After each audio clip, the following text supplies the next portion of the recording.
On the morning of March 6, 1944, Hauptmann Klaus Böhmer stood on the frozen tarmac of Jüterbog Airfield, 30 miles south of Berlin, watching something that should have been impossible. Silver contrails stretched across the sky like chalk lines drawn by the hand of God himself. But these weren't the usual bomber streams, hundreds of them, weaving, dancing, circling, single-engine fighters. American fighters, over Berlin. B.E. Böhmer, a veteran Bf-109 pilot with 43 kills, felt something he hadn't experienced since the first days of the war. Genuine fear. They looked like fireflies. He would write in his diary that night. Hundreds of tiny silver insects, catching the morning light. Everywhere we looked, more Mustangs. We were outnumbered 5-1, and for the first time, I understood that we were going to lose this war. What Böhmer witnessed that morning was more than just a tactical defeat. It was the moment Germany's aerial defenses, once considered impenetrable, shattered completely. The Americans had done something the Luftwaffe's best minds had deemed impossible. They'd brought long-range fighter escorts all the way to Berlin and back, over 1,100 miles round trip. But the story of how America fielded 200 fighters over the Reich's capital doesn't begin in the skies over Germany. It begins in a cramped cockpit on the ground, 3 weeks earlier, where a captured American fighter was about to expose the fatal flaws in German aviation doctrine that had been there all along. The aircraft was a P-51B Mustang. The pilot about to fly, it was Germany's top test pilot. And what he discovered would fundamentally change how the Luftwaffe understood they'd already lost the air war. To understand why 200 American fighters over Berlin shocked the German military establishment, you need to understand the philosophy that had dominated Luftwaffe thinking since before the war even began. German fighter design in the 1930s and early 1940s followed a brilliant but ultimately limited doctrine: build fast, agile interceptors optimized for defending German airspace and supporting ground operations. The Messerschmitt Bf-109, which first flew in 1935, embodied this perfectly. Light, nimble, with a powerful engine and heavy armament, it could climb like a rocket and turn inside anything that Allies flew in the early war years. There was just one problem: range. The Bf-109 had an operational range of about 350 miles, with a drop tank, maybe 450. This meant German fighters could patrol their own territory brilliantly, but they couldn't escort bombers deep into enemy territory. And more importantly, they couldn't stay in the air long enough to protect German cities from sustained attack. The Focke-Wulf FW, introduced in 1941, was faster and more heavily armed. But it had even worse range, barely 300 miles operationally. It was a defensive interceptor par excellence, but strategically, it suffered from the same fundamental limitation. Now here's what makes this fascinating. German engineers knew about the range problem. They'd known since 1940. Reports from the Battle of Britain made it crystal clear that tactical fighters needed strategic range to win a war of attrition. But Germany never corrected this fatal flaw. The question is, why not? The answer lies in Hitler's vision of warfare itself. The Luftwaffe was designed as a tactical air force, a mobile artillery platform to support ground operations, deep escort missions, strategic air superiority. These weren't part of the doctrine. Germany was building fighters to win the next battle, not the entire war. Meanwhile, across the Atlantic, American aviation was following a completely different philosophy. When the United States entered World War II, American strategists understood that victory would require crushing Germany's industrial capacity through precision daylight bombing. But there was a problem. Heavy bombers like the B-17 Flying Fortress and B-24 Liberator, loaded with defensive machine guns, were getting absolutely massacred over Germany. In October 1943, the 8th Air Force launched a raid on the ball-bearing factories of 291 bombers that took off. 60 were shot down. Another 17 were so badly damaged they never flew again. That's a 26% loss rate on a single mission.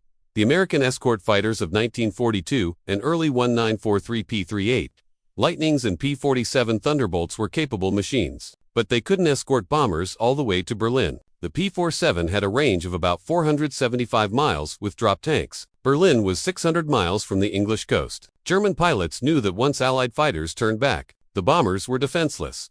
Lieutenant Adolf Galland, general of the fighter arm for the Luftwaffe, confidently told his superiors in late 1943, "The Americans will never be able to provide fighter escort all the way to the Reich. It's physically impossible. Our interceptors will bleed them dry." He was about to be catastrophically wrong. The aircraft that would change everything had actually been flying since 1942, but nobody in the U.S. Army Air Forces paid much attention to it at first. The North American P-51 Mustang was originally designed for the British Royal Air Force in 1940. It had a beautiful aerodynamic with laminar flow wings that reduced drag significantly, but it was powered by an Allison V1710 engine that delivered disappointing high-altitude performance. As a low-level reconnaissance fighter, It was adequate. As a high-altitude escort fighter, it was mediocre. Then, in April 1942, something extraordinary happened. Ronald Harker, a test pilot for Rolls-Royce, flew an early Mustang equipped with the Allison engine. Despite its altitude problems, he immediately recognized the airframe's potential. He wrote in his report, "If this aircraft were fitted with a Merlin 61 engine, it would be a world beater." The Merlin, the same engine powering the legendary Spitfire, was a supercharged masterpiece that excelled at high altitude. Harker's suggestion was radical: marry the British engine to the American airframe. Did you know that this decision almost didn't happen? The idea of putting a British engine in an American fighter was bureaucratically complex. Different standards, different supply chains, potential conflicts over production priorities. The proposal sat on desks in both countries for months before someone finally authorized a test installation. When the prototype P-51B, powered by the Packard-built Merlin engine, first flew in November 1942, it exceeded every expectation. At 25,000 feet, it reached 441 miles per hour, as fast as any fighter in the sky. It could climb to 20,000 feet in just over 6 minutes. And here's the crucial part: with two 75-gallon drop tanks, it had an operational range of over 1,650 miles. For the first time in the war, the Americans had a fighter that could escort bombers all the way to Berlin and back. And not just escort them, dogfight and win against the best the Luftwaffe had. The first P-51B Mustangs arrived in England in late 1943. By December, they were beginning limited escort missions. By January 1944, they were penetrating deep into Germany. And on March 4, 1944, they escorted bombers to Berlin for the first time in history. But what happened next, Dan? March 6 would be even more significant. That morning, over 800 American bombers launched attacks across Germany. Protecting them were 201 P-51 Mustangs from multiple fighter groups: the 4th Fighter Group, the 354th Fighter Group, the 357th Fighter Group. Wave after wave of silver fighters with distinctive checkered tails and bright yellow noses pushing deep into German airspace. German pilots scrambled from airfields across the Reich. Klaus Biebel, the pilot we met at the beginning, was among them. "We climbed through the clouds expecting to find bombers we could attack before their escorts arrived," Biebelmer recalled in post-war interviews. "Instead, we emerged into a sky already full of Mustangs. They were everywhere above us, beside us, diving through our formations. We never even reached the bombers." The visual spectacle was extraordinary. 200 single-engine fighters, their polished aluminum skins catching the morning sun, their exhausts leaving contrails that crisscrossed the sky like luminous threads. 2 German observers on the ground and in the air. They appeared as countless tiny lights against the blue like fireflies dancing in a summer night. Except these fireflies carried 6.50 caliber machine guns and a determination to dominate the sky. The Luftwaffe lost 66 fighters that day. The Americans lost just 11. But here's what makes this moment even more significant. 3 weeks before this mission, a P-51B Mustang had fallen intact into German hands. On February 15, 1944, Captain William Starr Fraser of the 354th Fighter Group was escorting bombers over France when his engine started running rough. Realizing he wouldn't make it back to England, Fraser made an emergency landing in a field near Saint-Dizier in occupied France. The landing was nearly perfect. The Mustang serial number 436971 was captured with only minor damage. German forces quickly transported it to Recklinler's airfield,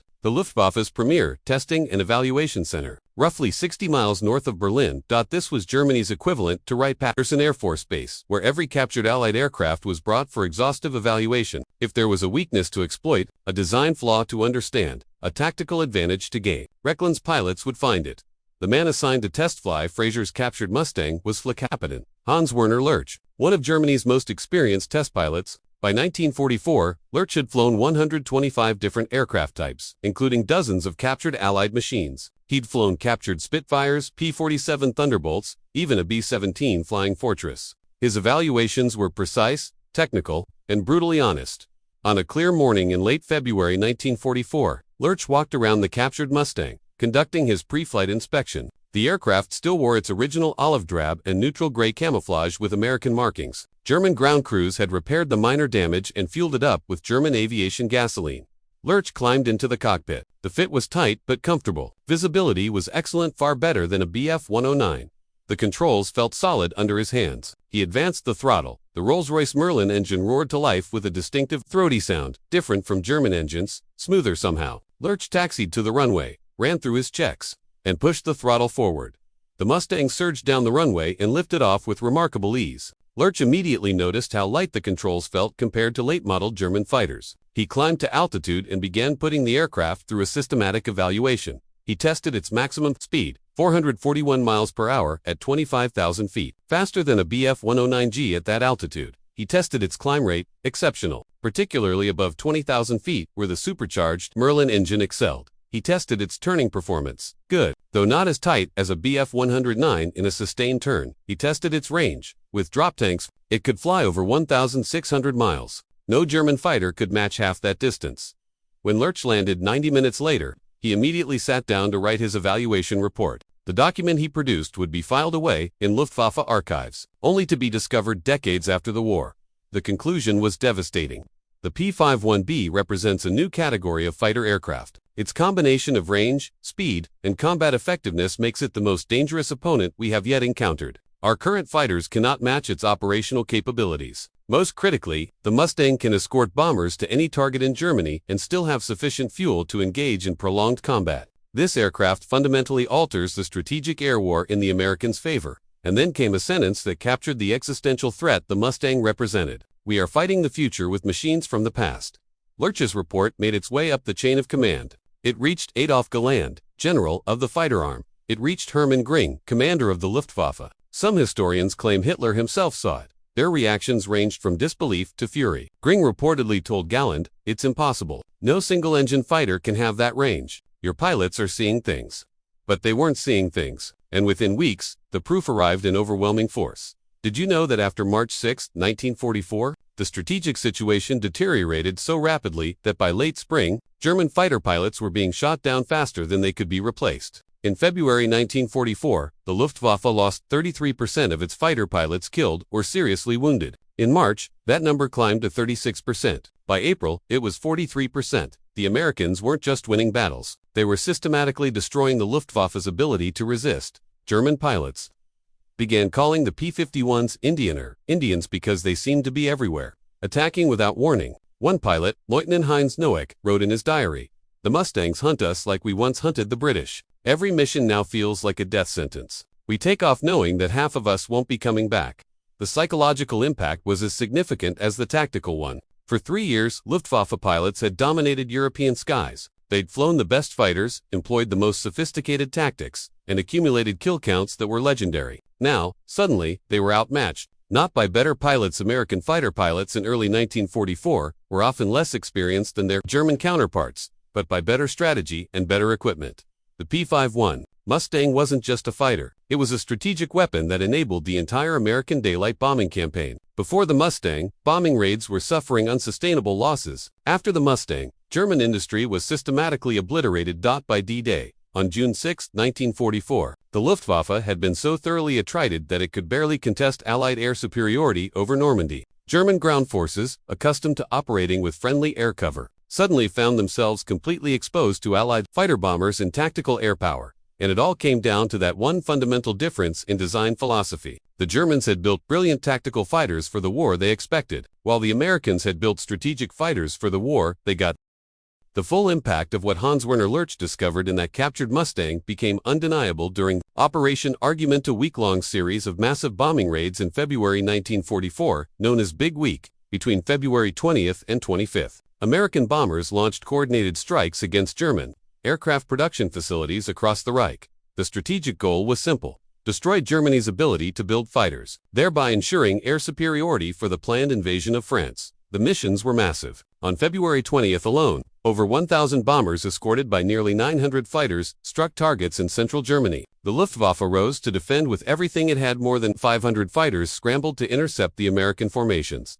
For German pilots, Big Week was a nightmare. Major Gunther Rall, one of the Luftwaffe's highest-scoring aces with 275 confirmed kills, later described the experience. "We were outnumbered and outranged. Every time we tried to form up to attack the bombers, Mustangs dove on us from above. When we tried to climb to altitude, Mustangs were already there waiting. When we tried to disengage and land for fuel, Mustangs followed us home and shot us up on our landing approaches. There was no escaping them." One particular incident from Big Week illustrates the Mustang's dominance. On February 22nd, the 354th Fighter Group, the same group that had lost Captain Fraser's Mustang to the Germans, encountered a formation of Bf-109s attempting to intercept B-17s near Gotha, the American pilots.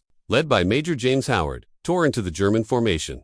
What happened next was systematically documented in combat reports. American pilots noted that German pilots, once famous for their aggressive tactics, were now fighting defensively. Many would fire a single pass at bombers and then dive away immediately, trying to escape before the escorts could engage. "They're not fighting to win anymore," one American pilot reported. "They're fighting to survive."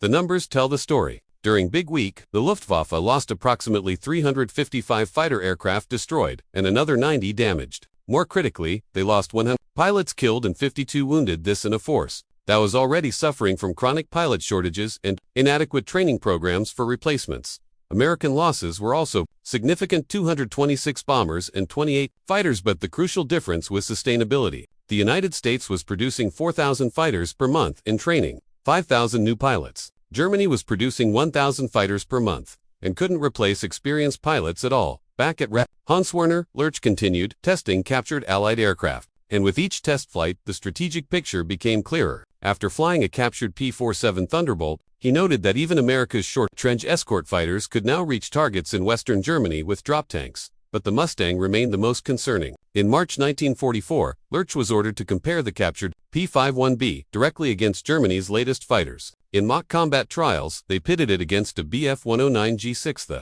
most numerous German fighter in service. The Mustang was faster at all altitudes, had longer range, and could sustain combat longer. The 109's only advantages were a slightly better initial climb rate and tighter turning radius, advantages that mattered less in high-speed combat at altitude. They tested it against an FW-190A8. The 190 had heavier armament and better roll rate, but the Mustang was faster, had vastly superior range, and was more maneuverable in the vertical plane. They even tested it against a prototype, TA-152H1, of Germany's most advanced high-altitude fighters. On paper, the TA-152 matched or exceeded the Mustang's performance, but only 43 TA-152s would ever be built. Meanwhile, North American Aviation was producing 500 Mustangs every month.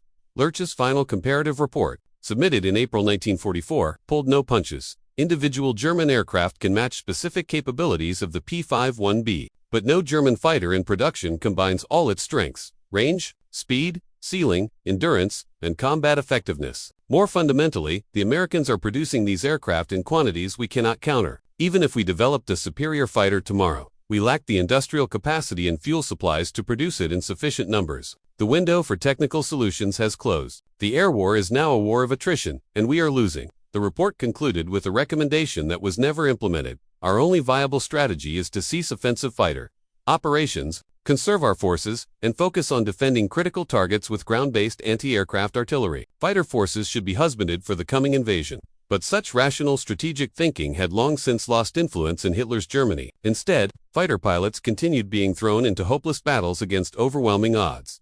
Did you know that some of the most experienced Luftwaffe pilots openly discussed the absurdity of their situation? Johann Steinhoff, a fighter ace with 176 kills who would later become Chief of Staff of the Luftwaffe in post-war West Germany, wrote in his memoirs about a conversation in early 1944 where pilots joked darkly about being insurance salesmen. Every mission, they were betting their lives against impossible odds. The psychological toll was immense. Young replacement pilots were arriving at fighter squadrons with barely 100 hours of flight time compared to 250-plus hours for Allied pilots and 400-plus hours for Luftwaffe pilots earlier in the war. These inexperienced pilots were being thrown directly into combat against veteran American flyers and superior aircraft. The results were predictable. Between January and June 1944, German fighter losses exceeded 2,000 aircraft with over 1,000 pilots killed. The Americans lost about 1,200 fighters during the same period, but replaced them faster than they were lost. By summer 1944, the strategic bombing campaign was systematically destroying Germany's war-making capacity. Oil refineries, aircraft factories, ball-bearing plants, transportation networks, all were being pulverized by waves of American bombers, protected by swarms of Mustangs. And every time German fighters rose to defend, they faced those same silver Fireflies, 200, 300, sometimes 400 P-51s, saturating the sky, making any effective defense impossible.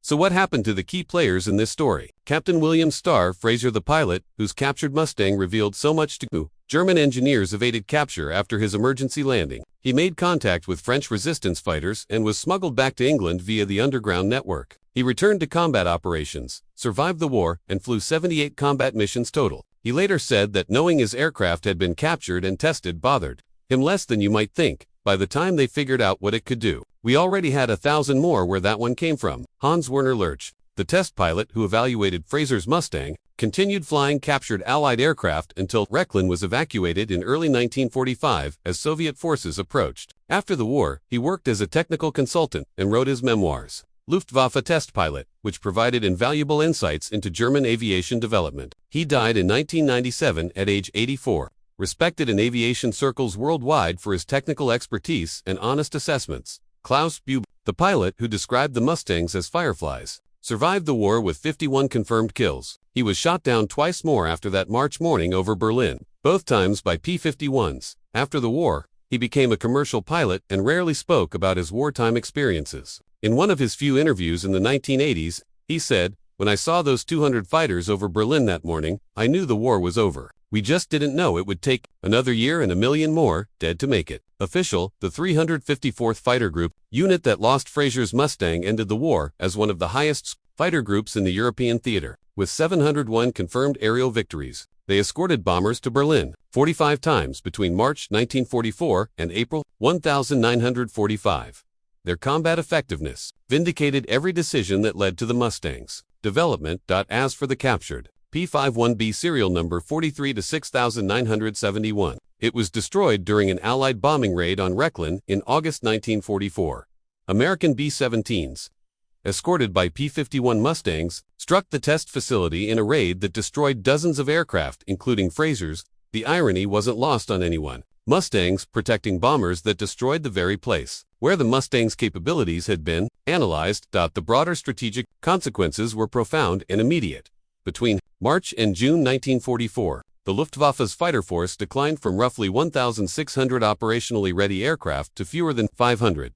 By D-Day on June 6, 1944, the Luftwaffe could only manage about 300 sorties over Normandy on the first day. The Allies flew 14,000. German ground forces, who had always relied on at least contested airspace, suddenly found themselves completely exposed. Every road, every tank, every troop concentration was vulnerable to Allied fighter bombs. The mobile, aggressive warfare that had made the Wehrmacht so feared in 1939 to 1941 became impossible. The oil campaign strategic bombing of German refineries and synthetic fuel plants began in earnest in May 1944. Protected by Mustangs, American bombers systematically destroyed Germany's fuel production. By September 1944, Germany was producing only 10% of the aviation fuel it needed. Experienced fighter pilots sat on the ground. Beside fully functional aircraft, they couldn't fly for lack of fuel. The human cost was staggering. Bomber Command and the 8th Air Force lost over 110,000 airmen killed or missing during the war. The Luftwaffe lost approximately 85,000 aircrew killed. German civilians lost over 400,000 dead to Allied bombing. These weren't abstractions, they were sons, brothers, fathers, friends.